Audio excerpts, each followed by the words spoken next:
చెప్పిన సునీతమ్మ గారు ఎన్నికల్లో చూసినటువంటి సునీతమ్మ కాదు. ఒరిజినల్ సునీతమ్మ గారు ఎన్నికల నాడు బయటపడ్డారు. ఇన్ని నాళ్ళు ఎన్నికల్లో కనిపించిన సునీతమ్మ ఎంత కూడా ఆ రోజుకి ఆ పూటకి మేనేజ్ చేసినారు. అంత లోపల దాపెట్టుకొని బయటికి మాత్రం ఇంకొకలా కనిపించినారు. కానీ అది నిజమైన సునీతమ్మ గారు కాదు అని నేను అది చెప్పిన ఇంతకు ముందు కూడా. అయితే ఇప్పుడు ఓడిపోయిన తర్వాత ఓడిపోతున్నప్పుడు ప్రతిపక్ష పార్టీలు గౌరవంగా ఇది ప్రజా తీర్పు, ఈ ప్రజా తీర్పును మేము యాక్సెప్ట్ చేస్తున్నాం, మేము ప్రజల కోసం మరింత పనిచేస్తాం, ప్రజల కోసం మరింత చేరువయ్యేలాగా మేము ప్రధాన ప్రతిపక్ష పాత్ర పోషిస్తాము అని చెప్తే బాగుంటుంది తప్ప అధికార దుర్వినియోగం చేసిరు, డబ్బులు పంచారు, చీరలు పంచారు, అట్లా చేసినారు, ఇట్లా చేసినారు, అన్ని చెప్పడం ఏంది అంటే తప్పించుకోవడానికి కారణాలు చెప్పొద్దు. ఇప్పటికి కూడా అదే చెప్తారు కదా కార్తిక్ గారు. రేపు ఒకవేళ అంటే పూర్తి రౌండ్ లో కంప్లీట్ అయిపోయిన తర్వాత మీరు గెలిచినా కూడా అధికార దుర్వినియోగం పాల్పడి గెలిచారనే చెప్తారు. అదే అంటున్నాను మేడం నేను. అంటే ఇవన్నీ చెప్పడం వల్ల ఏం జరుగుతుంది అంటే ఒప్పుకోవడానికి, అంటే ఓటమిని ప్రజాస్వామ్యంలో ప్రజలు ఇచ్చిన తీర్పును యాక్సెప్ట్ చేయలేక మనం కారణాలు చెప్పడం వరకే పనికొస్తాయి ఇవన్నీ తప్ప క్షేత్రస్థాయిలో పనిచేయవు. అందుకే నేను ఏమంటున్నా, రాజకీయాల్లో గెలిపోవటంలకు సంబంధం లేకుండా గెలిచినప్పుడు ప్రజల కోసం పనిచేస్తామని, ఓడిపోయినప్పుడు ప్రభుత్వము ప్రజలకు సరిగ్గా పనిచేయడానికి ప్రధాన ప్రతిపక్ష పార్టీగా వారధిగా మేము వ్యవహరిస్తాము, బాధ్యతతో ఉంటాము. కనీసం ఇప్పటి నుంచైనా మేము శాసనసభకు వస్తాము, శాసనసభలో ప్రజల సమస్యల్ని ఎలుగెత్తి గొంతెత్తి మేము ప్రజాబాణిగా మా వాణిని వినిపిస్తాము అనేలాగుంటే బాగుంటుంది. కానీ అట్లా కాకుండా ఉట్టిగా ఆరోపణలు చేయడం వల్ల ఉపయోగం లేదు. ఇప్పుడు ఆరోపణలు చేసినప్పుడు కూడా ప్రజలు కూడా చాలా ప్రశ్నలు సంధిస్తున్నారు. మీకు డబ్బులు ఇస్తున్నారని తెలుసు కదా, మరి మీరెందుకు ఆపలేదు అంటే మేము కూడా ఇచ్చాము. సో మీరు ఇచ్చినప్పుడు, మీరు తప్పు చేసినప్పుడు ఎదుటి వాళ్ళు తప్పు చేశారని చెప్పే అర్హతను మీరు కోల్పోయినరు. అధికార దుర్వినియోగం అన్నారు. అధికారం ఉంది కాబట్టి ఎమ్మెల్యేలు, ఎమ్మెల్సీలు, ఎంపీలు ఇక్కడ ఉన్నారు అని అంటున్నారు. ఇంతకుముందే మన దగ్గర ఇక్కడ విజువల్ వేసినారు. వాళ్ళు ఎందుకు అక్కడ ఉన్నారు అంటే మేము పార్టీ కోసం బాధ్యతగా అంటే మీరు మాత్రమే పార్టీ కోసం బాధ్యతగా పనిచేస్తారా? మాది పార్టీ కాదా? మేము బాధ్యతగా పనిచేయమా? మేము కార్యకర్తలం కాదా పార్టీకి? ముఖ్యమంత్రి గారు వచ్చారు, డిప్యూటీ ముఖ్యమంత్రి గారు వచ్చారు అంటే ప్రజాస్వామ్యంలో మీకు గౌరవం లేకపోతే ఇంకెవరికి గౌరవం ఉండకూడదంటే ఎట్లా? ఎస్, ఎన్నికలకు వచ్చినప్పుడు ప్రతి ఒక్కరం వెళ్తాం, ప్రతి ఒక్కరు ఓటు అడగడం అనేది రాజ్యాంగబద్ధంగా డాక్టర్ బిఆర్ అంబేద్కర్ గారు ఇచ్చినటువంటి హక్కు. అది మనకు ఓటు అడగాలి ప్రజల్ని. ఆ ఓటు ఎందుకు వేయాలో మనం ప్రజలకు చెప్పాలి.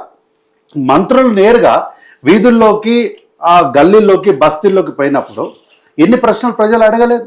అడిగినప్పుడు మంత్రులు వాటికి సమాధానాలు చెప్పే దగ్గర చెప్పినారు, రిప్రజెంటేషన్ తీసుకున్నారు. కొన్ని సమస్యల్ని అక్కడికక్కడే పరిష్కరించేవి ఏమైనా మార్గాలుంటే పరిష్కరించడానికి ప్రయత్నం చేసినారు. కొన్ని వాటిని నోట్ చేసుకొని దాన్ని అధికార బ్యూరో అంటే ఎగ్జిక్యూటివ్ బాడీకి పంపించే ప్రయత్నం చేసినారు. ఇదే వేదిక పైన ఒక పెద్దమ్మ జూపల్లి కృష్ణారావు గారిని నాకు పింఛన్ వస్తలేదయ్యా అని చెప్పినంత మాత్రాన దాన్ని ఒక పెద్ద వ్యతిరేకత, ప్రజలు తిరగబడ్డారని చెప్పినారు. ఆమెకు పెన్షన్ రావట్లేదు, ఆ పెన్షన్ నాకు వస్తలేదని చెప్పింది. తన బాధని తన మంత్రి గారి దగ్గర చెప్పుకున్నంత మాత్రాన మీరందరూ మొత్తం ప్రభుత్వం పైనే వ్యతిరేకత ఉందని ప్రచారం చేశారు కదా. కాబట్టి ఇప్పటికైనా మీరు తెలుసుకోవాల్సిన ఒక విషయం ఏంటి అంటే ఎన్నికలు అన్నటివి ప్రజల మధ్యలోకి వెళ్ళి మనము ధర్మంగా మనం వాళ్ళని ఓటు అడగాల్సినటువంటి అవసరం, బాధ్యత రెండు మన పైన ఉన్నాయి. ప్రజలు ఎవరికి ఓటేయాలని ప్రజలు విఘ్నులు, వాళ్ళు విఘ్నతతోనే ఓటేస్తారు. కాబట్టి గెలిచినప్పుడు పొంగిపోయేది లేదు కాంగ్రెస్ పార్టీ, ఎప్పుడు ఓడిపోయినప్పుడు పొంగిపోయేది ఏం లేదు. హుజురాబాద్ లో పిసిసి అధ్యక్షుడు హోదాలో రేవంత్ రెడ్డి గారు జరిపించిన మొట్టమొదటి ఎన్నికల్లో ఓడిపోవడం చాలా పెద్ద మాట మేడం. కాంగ్రెస్ పార్టీకి 140 ఏళ్ల పైచిలకు చరిత్ర ఉన్న కాంగ్రెస్ పార్టీ ఓడిపోవడం తర్వాత మాట్లాడదాం. మాకు డిపాజిట్లు రాలేదు అన్నాడేమన్నారు? రేవంత్ రెడ్డి చరిష్మా లేదు, రేవంత్ రెడ్డిది అయిపోయింది, కాంగ్రెస్ పార్టీ ఏమీ లేదు అన్నారు. ఆ రోజు మేమేం చేసినాము?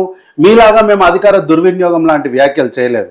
మేము బాధ్యతగా ప్రజల మధ్యలో ఉంటాం, మరింత ప్రజలకు చేరువవుతాం, మేము కష్టపడతాం, ప్రజల మధ్యలో నిలబడతాము, ప్రజలకు ప్రభుత్వానికి వారధిగా ఉండాల్సిన మా బాధ్యత నిర్వర్తిస్తామని చెప్పి. కానీ కార్తిక్ గారు, హుజూరాబాద్ ఎలక్షన్ వేరు, దాన్ని ఎవరు కూడా పార్టీల పరంగా చూడలేదు. కేవలం కేసీఆర్ కి అలాగే వాళ్ళిద్దరికి మధ్య జరిగిన పోటీ చేశారు. కాంగ్రెస్ ఎవరు కౌంట్ చేయలేదు. కాంగ్రెస్ పార్టీ కాదు, ప్రజలు కూడా దాన్ని లెక్కలోకి తీసుకోలేదు. కాబట్టి ఆ ఫలితాలు వేరు. నేను అదే అంటున్నా. నేను అందుకే ఏమంటున్నా, ఓడిపోవడం చాలా పెద్ద మాట. కాంగ్రెస్ పార్టీకి హుజూరాబాద్ లో ఓడిపోయింది అనేది తర్వాత అది చాలా దూరంగా ఉంటుంది. డిపాజిట్లు దక్కలేదు మాకని చెప్తున్నా నేను. అంటే ఎంత ఈటల రాజేందర్ గారు, ఎంత కల్వకుంట్ల చంద్రశేఖరరావు మధ్యలో హోరాహోరీగా జరిగినా తెలంగాణ ఇచ్చిన పార్టీగా, ఏర్పాటు చేసిన పార్టీగా, దేశానికి స్వాతంత్రం తెచ్చిన కాంగ్రెస్ పార్టీగా, 140 ఏళ్ల చరిత్ర కలిగిన కాంగ్రెస్ పార్టీగా ఎంతో మంది నాయకులను, ఆఖరికి కల్వకుంట్ల చంద్రశేఖరరావు గారు కూడా ఈ ఫ్యాక్టరీలో నుంచే బయటికి వెళ్ళినటువంటి ప్రోడక్ట్. సో ఇంత పెద్ద పార్టీకి డిపాజిట్లు దక్కపోవడం అనేది ఇంతకన్నా అవమానం, ఇంతకన్నా సిగ్గుచేట ఏముంటది? కాబట్టి అట్లాంటి పరిస్థితుల్లో కూడా మేము ఆ పరిస్థితుల్ని ధైర్యంగా ఎదుర్కొన్నాం. ఆరోపణలకు పోలేదు, ధైర్యంగా ఎదుర్కొన్నాం. ఎన్నికల వేళ మనం మాట్లాడాల్సింది, చెప్పాల్సింది అయిపోయింది. ఇంకా ప్రజలు తీర్పు ఇచ్చేసిన తర్వాత గౌరవంగా తీర్పును యాక్సెప్ట్ చేయాలి. ఇక్కడ నుంచి ఏం చేస్తామన్నది ప్రజలకు మాట ఇవ్వాలి. నేను ఈ రోజు కూడా గౌరవ ప్రధాన ప్రతిపక్ష పార్టీకి నేను ఒక విజ్ఞప్తి చేస్తున్నా. కనీసం ఈ ఎన్నికల నేపథ్యంలోనైనా మేము ఈ ఎన్నికల నుంచి మేము ఒక విషయాన్ని గ్రహించినాము. శాసనసభకు ప్రధాన ప్రతిపక్ష పార్టీ పాత్ర పోషించడానికి మేము శాసనసభకు వస్తాం, శాసనసభలో ప్రజా సమస్యల్ని గలమెత్తుతాం, మేము ప్రశ్న అడుగుతామని చెప్పి కనీసం ఇప్పటికైనా శాసనసభకు రండి. మీరు శాసనసభకు వస్తే చర్చ చేద్దాం. మాకు మీరు 10 ఏళ్ళు ముఖ్యమంత్రిగా పనిచేసారు, 10 ఏళ్ళు కేంద్రంలో మంత్రిగా పనిచేసారు, ఎమ్మెల్యేగా, మంత్రిగా, శాసనసభలో డిప్యూటీ స్పీకర్గా మీకు అపారమైనటువంటి అనుభవం ఉంది. కాబట్టి మీ అనుభవాన్ని మొత్తాన్ని కూడా మీరేమంటారు? పొద్దున్న లేచి కనీసం మంత్రి కూడా చేయనని తీసుకొచ్చి ముఖ్యమంత్రిని చేసిరు అంటారు కదా. మీరు చాటుకేమొద్దు, అఫీషియల్ గా, అధికారికంగా శాసనసభలోనే ప్రజల సాక్షిగానే మీరు ఏం సలహా చెప్తారో చెప్పండి, మీరు ఏం సూచనలు చేస్తారో చేయండి. ప్రజలు కూడా గ్రహిస్తారు కదా, అరే మాజీ ముఖ్యమంత్రి గారికి సలహా ఇచ్చిర్రు, ఈ సూచన ఇచ్చిండ్రు అని ప్రజలు కూడా గుర్తిస్తారు కదా. ఇది చేయకపోగా ఒక గౌరవ ముఖ్యమంత్రిని పట్టుకొని ఒక బహిరంగ సభల మీద వాడు వీడు అని మాట్లాడడం ఎంతవరకు సమంజసం చెప్పండి, నాకు తెలియక అడుగుతా. సార్ మీకు రేవంత్ రెడ్డి గారు అంటే గౌరవం లేదు, ఒక ముఖ్యమంత్రి గారిని నిండు శాసనసభలో మిస్టర్ రేవంత్ అని గౌరవం లేకుండా మాట్లాడినారు. ఓకే సరే, మీరు రేవంత్ రెడ్డి గారిని అన్నారని అనుకుందాం. సభలో మీరు రేవంత్ రెడ్డి గారిని కాకుండా ముఖ్యమంత్రి గాడు అనొచ్చా? ఏం విజ్ఞత ఇది? మీరు రేవంత్ రెడ్డి గారి అన్నగారు తిరుపతి రెడ్డి గారి గురించి మాట్లాడినప్పుడు మీరు రేవంత్ రెడ్డి అని చెప్పి మీరు ఎట్లా మాట్లాడినా సరే ప్రజల కోసం తీసుకుంటున్నాం. ముఖ్యమంత్రి పదవిని కూడా మీరు అవహేళన చేసుకుంటూ వాడు వీడు అని మాట్లాడితే మీకు ఏం సంస్కారం ఉన్నట్లు? ఇప్పుడు మన లైవ్ లో విజువల్ వేస్తున్నప్పుడు కూడా, ఇంతకుముందు విజువల్లో కూడా ఎన్నికలు జరుగుతున్నప్పుడు మా ఎమ్మెల్యేలు, మా ఎంపీలు ఉన్నందుకు మీరు అంతా గొడవ చేసిండ్రు. మరి ఇంతకుముందు వేసిన విజువల్లో ఉన్న మేడము, ఆమెకు జూబ్లీహిల్స్ కి ఏం సంబంధం ఉందని ఆమె అక్కడ ఆ రోజు వచ్చి హడావిడి చేస్తుంది. ఎవరో సీతాఫల్ మండి కార్పొరేటర్ గారు వచ్చి ఇక్కడ వచ్చి ఎన్నికలు చేయొచ్చు అంట. అక్కడే ఉన్నటువంటి వాళ్ళు మీరు ఇక్కడ ఎందుకున్నారని ప్రశ్న అడగొద్దంట. ఎట్లా వర్కౌట్ అవుతుంది? అంటే మేము ప్రతిపక్షంలో ఉన్నాం కాబట్టి ప్రశ్నలు మేమే అడగాలి. ప్రశ్న అడగడానికి అధికార పార్టీకి ఇంకా అసలు ఎక్కడ కూడా అవకాశమే లేదు అని మన రాజ్యాంగం ఉందా? 10 ఏళ్ళు మీరు చేసినటువంటి అనేకమైనటువంటి పాపాలకి ఈ రోజు కాంగ్రెస్ పార్టీ ప్రజల పక్షాన మీరు జవాబు చెప్పాల్సిన బాధ్యత ఉంది. కాబట్టి మీరు చెప్పాలి. ఒక్క దగ్గరైనా మేము ఇగో ఇన్ని శిలా పథకాలు వేసినాము, ఈ శిలా ఫలకాల తాలూకు ఇన్ని కోట్ల నిధులు విడుదల చేస్తే ఇగో ఇవి కంప్లీట్ అయినా ఎక్కడన్నా చూపించిరా? ఎంతసేపు రేవంత్ రెడ్డి గారిని తిట్టాలి, ఎంతసేపు రేవంత్ రెడ్డి గారి అన్న తిరుపతి రెడ్డి గారిని తిట్టాలి, వాళ్ళ కుటుంబాన్ని తిట్టాలి. గింతకు మించి మీరు ఎన్నికల ప్రచారంలో చేసింది ఏముంది? కాబట్టి ప్రజలు మీరు చేసినటువంటి డ్రామాలు అన్నీ కూడా చూసి ఓకే, ఇప్పుడున్న పరిస్థితులల్లో ఈమెకు ఓటేయడం వల్ల మనకు పెద్దగా వచ్చేది ఒరిగేది ఏమీ లేదు, ఇంతో గంతో నవీన్ యాదవ్ గారికి ఓటేయడం వల్ల మనకు అభివృద్ధి జరుగుతుందని మేము చెప్పిన మాటను విశ్వసించారు, నమ్మారు. వారి నమ్మకాన్ని నిలబెట్టాల్సిన బాధ్యత కూడా మా పైన ఉంది.